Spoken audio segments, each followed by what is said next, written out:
शांत हो जाओ। देखो, यदि सेंटेंस पास्ट इंडेफिनिट पढ़ा चुके हैं, यानी अभी तो पास्ट इंडेफिनिट पढ़ा नहीं, पास्ट इंडेफिनिट चल ही रहा है, यानी पहचान बता दिए थे। कैसे पहचानेंगे बताए थे ना, यानी वह काम जो पास्ट में समाप्त हो चुका हो और उसका प्रभाव भी खत्म हो रहा हो। तो टेंस कौन सा? Past indefinite. अब ध्यान देना है कि एग्ज़ाम में पूछा कैसे जाता है question.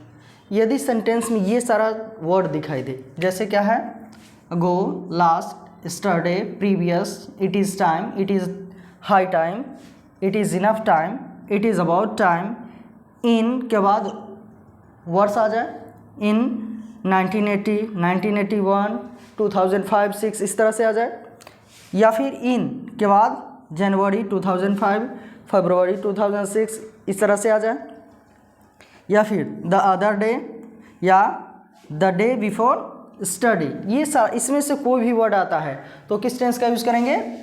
Past indefinite. Past indefinite का स्ट्रक्चर क्या हो जाता है? Subject, verb two, remaining word. Subject, verb two, remaining word. Example से समझ लेते हैं कैसे क्वेश्चन रहेगा।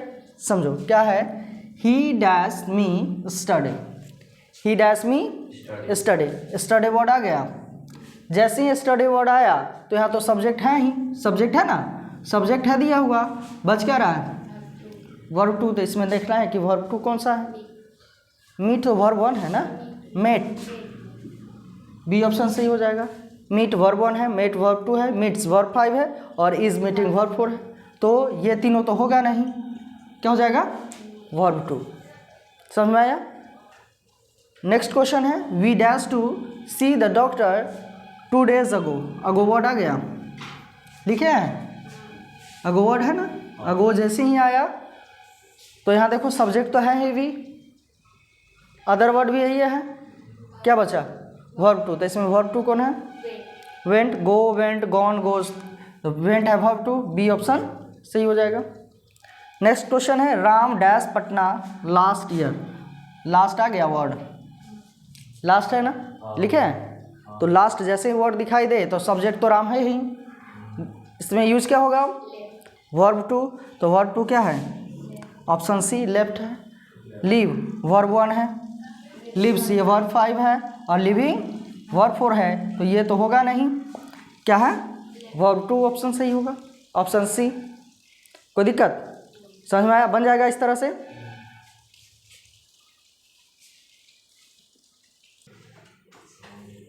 देखो क्या है, रूल नंबर 2, पास्ट इंडेफिनिट का रूल नंबर 2 है, क्या है?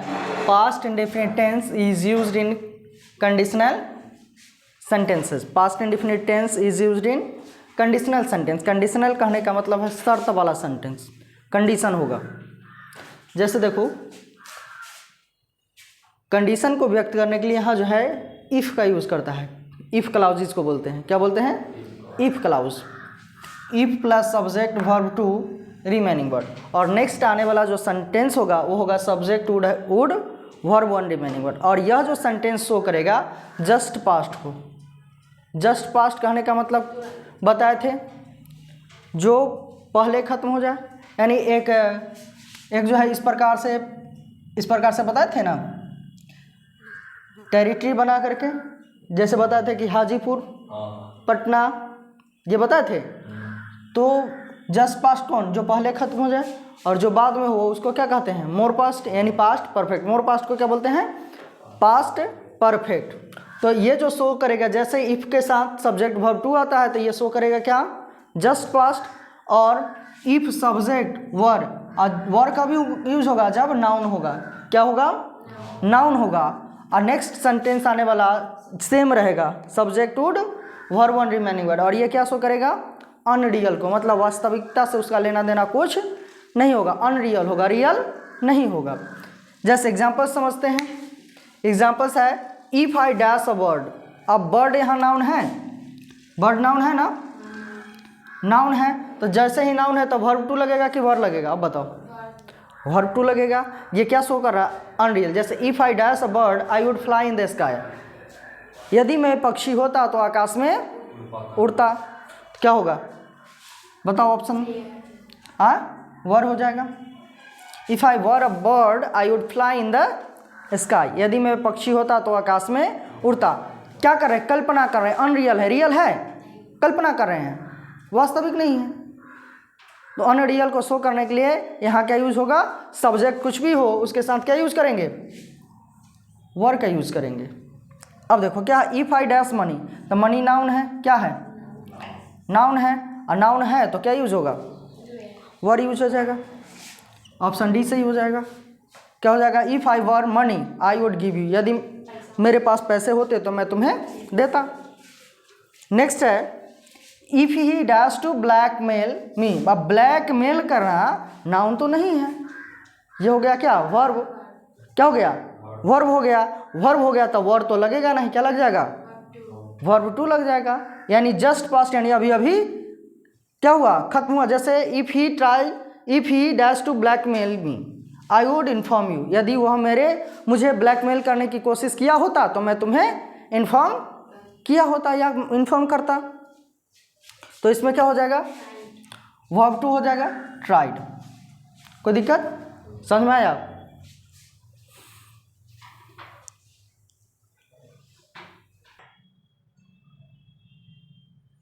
देखो रूल नंबर 3 क्या है?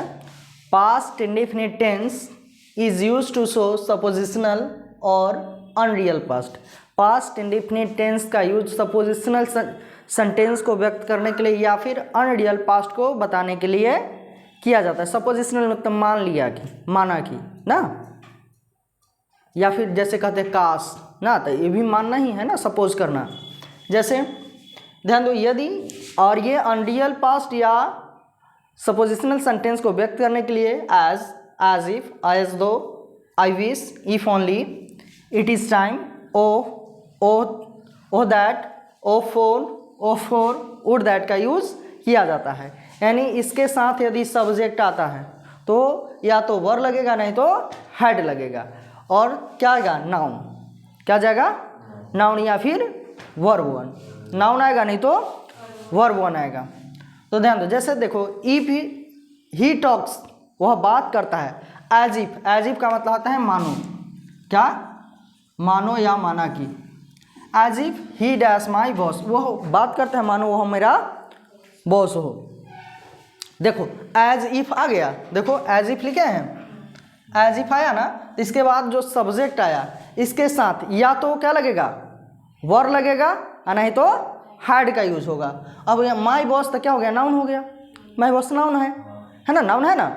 तो एज इफ यहाँ आ गया क्या? सब्जेक्ट। इसमें से कोई भी वर्ड रहेगा उसके बाद ये सब्जेक्ट, वर या हैड, नाउन रहेगा, नाउन या वर्ब वन। तो यहाँ क्या हो गया? ये माई बॉस क्या हो गया? नाउन हो गया। अब ही के साथ या देखो ऑप्शन के हिसाब से देख लो क्या है? Was, were, is, none of this, were हो जाएगा।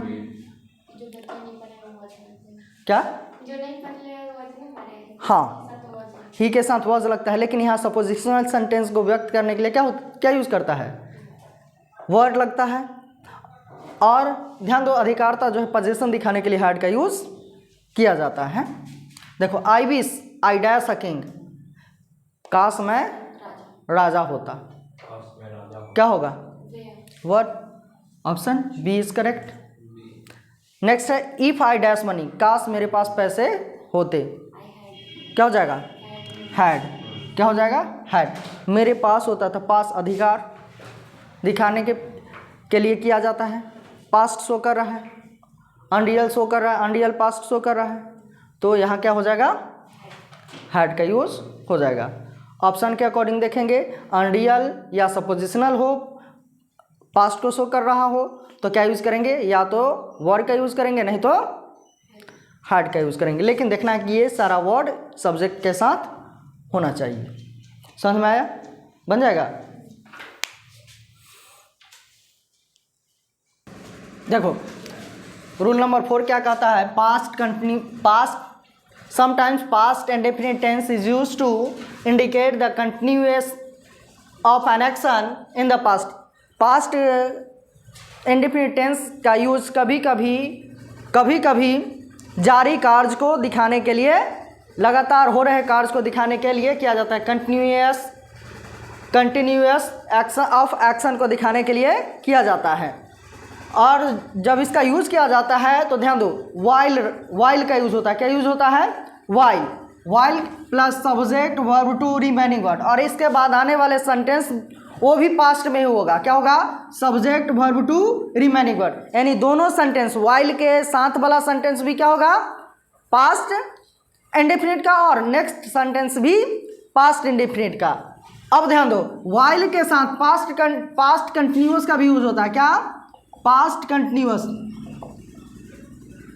कंटिन्यूअस टेंस का भी यूज होता है। तो ध्यान दो, while plus subject was were, verb four plus subject was वर, यानी दोनों या तो यूज होगा तो दोनों पास्ट का होगा, और नहीं तो दोनों पास्ट कंटिन्यूअस, या तो दोनों पास्ट इंडेफिनिट, नहीं तो दोनों पास्ट कंटिन्यूअस का होगा। जैसे एग्जांपल से समझते हैं। क्या है? While they dash I dance. अब सब्जेक्ट हो गया, ये वर्ब टू हो गया, तो यहाँ वाइल दे सब्जेक्ट हो गया। अब यहाँ भी क्या आ जाएगा? क्योंकि एक है पास्ट में तो दूसरा भी पास्ट में ही होगा, तो क्या हो जाएगा? सिंग सैंग ना हो जाएगा, वर्ब टू लगेगा, संग वर्ब थ्री है। उसके बाद क्या है? While children played. अब प्लेड यहाँ क्या हो गया? वाइल के साथ यहाँ subject verb two, while subject verb two आ गया, तो नेक्स्ट भी क्या होगा? सब्जेक्ट क्या हो जाएगा? सब्जेक्ट। यहाँ रिमेनिंग वर्ड है, बचा यहाँ क्या? वर्ब टू आएगा, तो क्या होगा? कुक्ड। क्या हो जाएगा? While children played the mother, while children played, यहाँ फिल इन द ब्लैंक्स नहीं होगा, वहाँ होगा कुक्ड। अब यहाँ देखो क्या है? वाइल आई वॉज प्लेइंग, जब मैं खेल रहा था, तो एक में आ गया verb four, subject was verb four, तो नेक्स्ट में भी क्या आएगा? सब्जेक्ट यहाँ दिया हुआ है, बच क्या रहा है? वॉज वर्ब फोर, तो क्या है? कौन सा ऑप्शन सही होगा? ऑप्शन सी करेक्ट हो जाएगा। समझ में आया? कोई दिक्कत? बस आज के लिए इतना ही।